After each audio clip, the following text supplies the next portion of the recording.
with Sim Update 10, they came out with some updates to the weather. Specifically, they came out with some new wind data. Basically, they were able to introduce live gusts off of two different data sources, and this has been met with a lot of praise and criticism. The criticism is usually down to light aircraft like this getting blown around, and it's not able to have successful takeoffs and landings anymore. Well, so what we've done today is I've gone through and I've put in to have 17 knot crosswind with 10 knots gusts. So really it's closer to 27 to 32 is what we're going to end up seeing once we get rolling in the air a little bit. But that is a significant amount of wind for this little Cessna. Now, when I was getting my pilot's license, this is the airport that I came to train for crosswinds. So it was the first thing that came to my mind to actually make a video on this.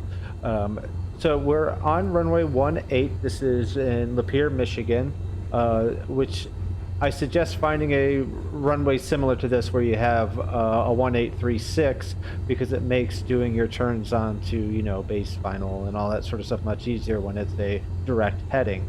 But we'll find out in a minute that you have to do sort of what's called crabbing in order to fly straight. So let's go ahead and get into the air. You're going to have to apply a lot of left rudder in this situation, and we're also going to turn into the wind a little bit in order to actually stop the wings from rolling on us. So let's go ahead. We're going to do all the way up to full throttle. And I'm already starting to bring in that left rudder.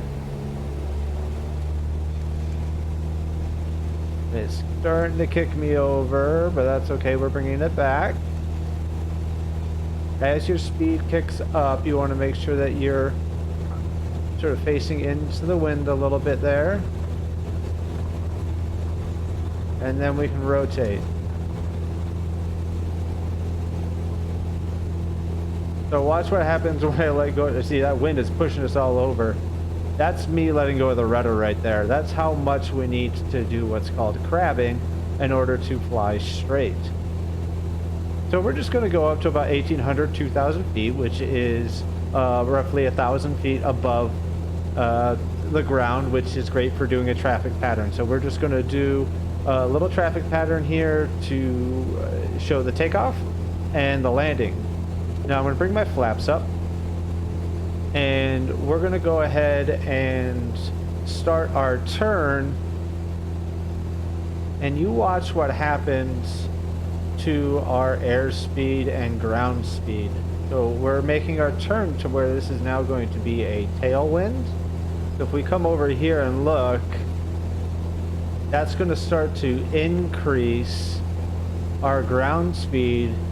We're only going 80 knots on our indicated, but we are now going, it's going to even get up even more as we sort of balance this out a little bit here.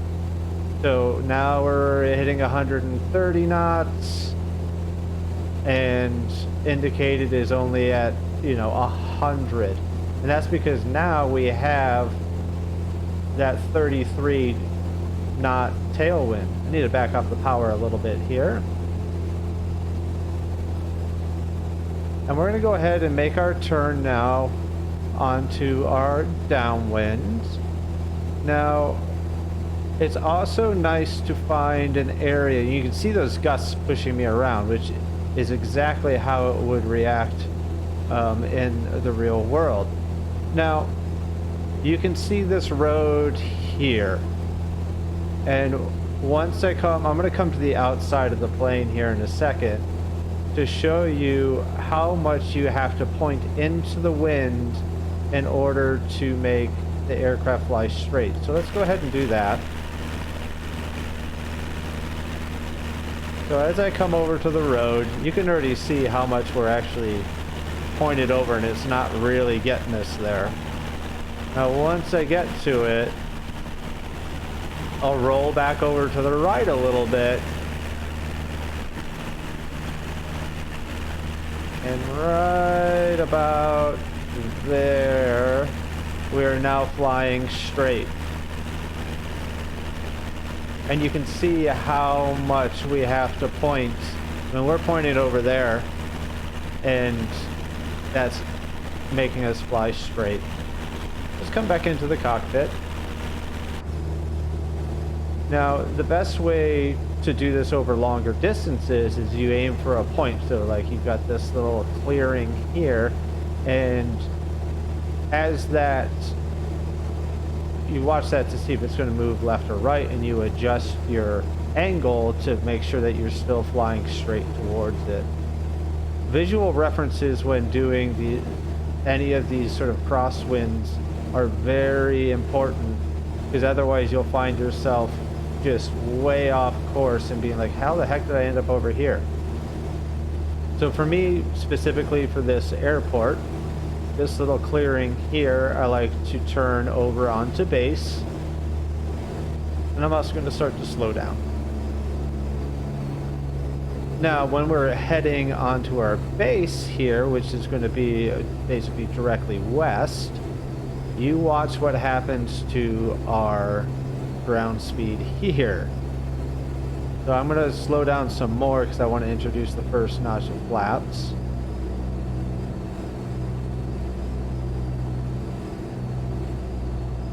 Now, as we slow down to get to the point where we can introduce some flaps, which is right about here at 85 knots, we can go ahead and do that. Now look at our ground speed. 50, we're going to settle off probably right around 50 knots. We're showing 75 indicated. So huge difference in your ground speed because of that wind. If you have a look outside, I mean, like, we're going across the ground super slow. Now, I also like to keep the airport in sight, and that will be a good sort of reference if you look for things that line up with it. So, you know, like there's kind of like a row of trees here that line up. I like to aim for this, which I think is a drag strip, that's to line us up to get us onto the runway.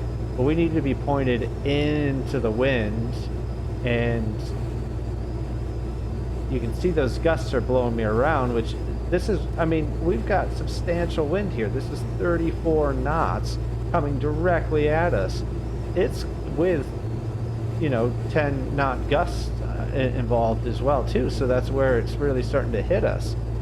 Now keep in mind, this is not on the live weather, this is in what I put as a setting, but it reacts the same way on live weather, where it's going to take that data and it's going to end up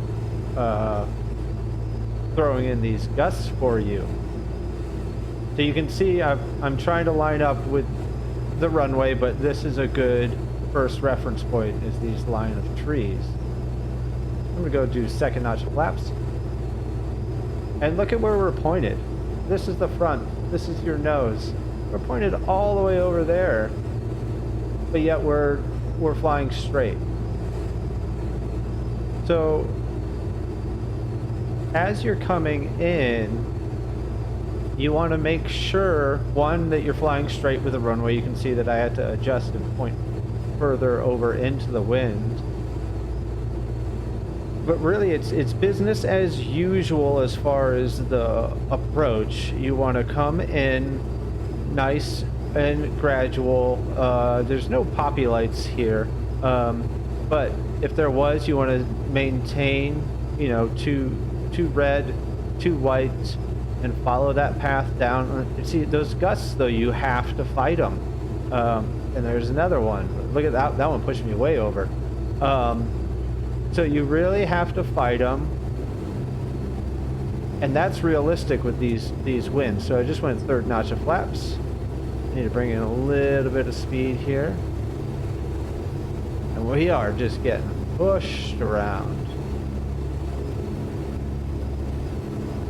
So as you come over, you're gonna do the same thing of coming into land You're gonna float above the runway, and then you're gonna put in that left rudder right before you touch down to straighten up the aircraft on the runway. A little high.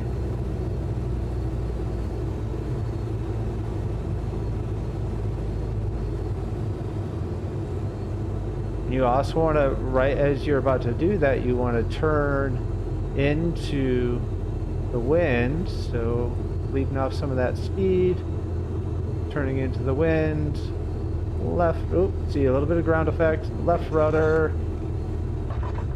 There we go.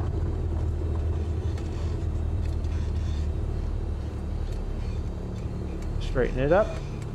So besides being further down the runway than I wanted to be, that worked out just fine. We did have plenty of runway so we could, you know, make sure we had a nice touchdown there. So you can see it's tricky, it's exciting. You have to be sort of on top of your game. You can see even right here, I've got to put in a fair amount of throttle because we've got that wind coming directly in our face. But there you have it. I just wanted to do a quick video on what they've done to change the weather and how to actually still do landings and takeoffs in these small aircraft. This is the stock Cessna 172. It's obviously the non-G1000 version, but there's no mods on this. It hasn't been altered in any way. It's bone stock. So if you have any questions, comments, suggestions, please pop them down below. I'd love to hear from you. And until next time, this is Sprocket Simulations wishing you silky smooth landings and happy flights. Take care.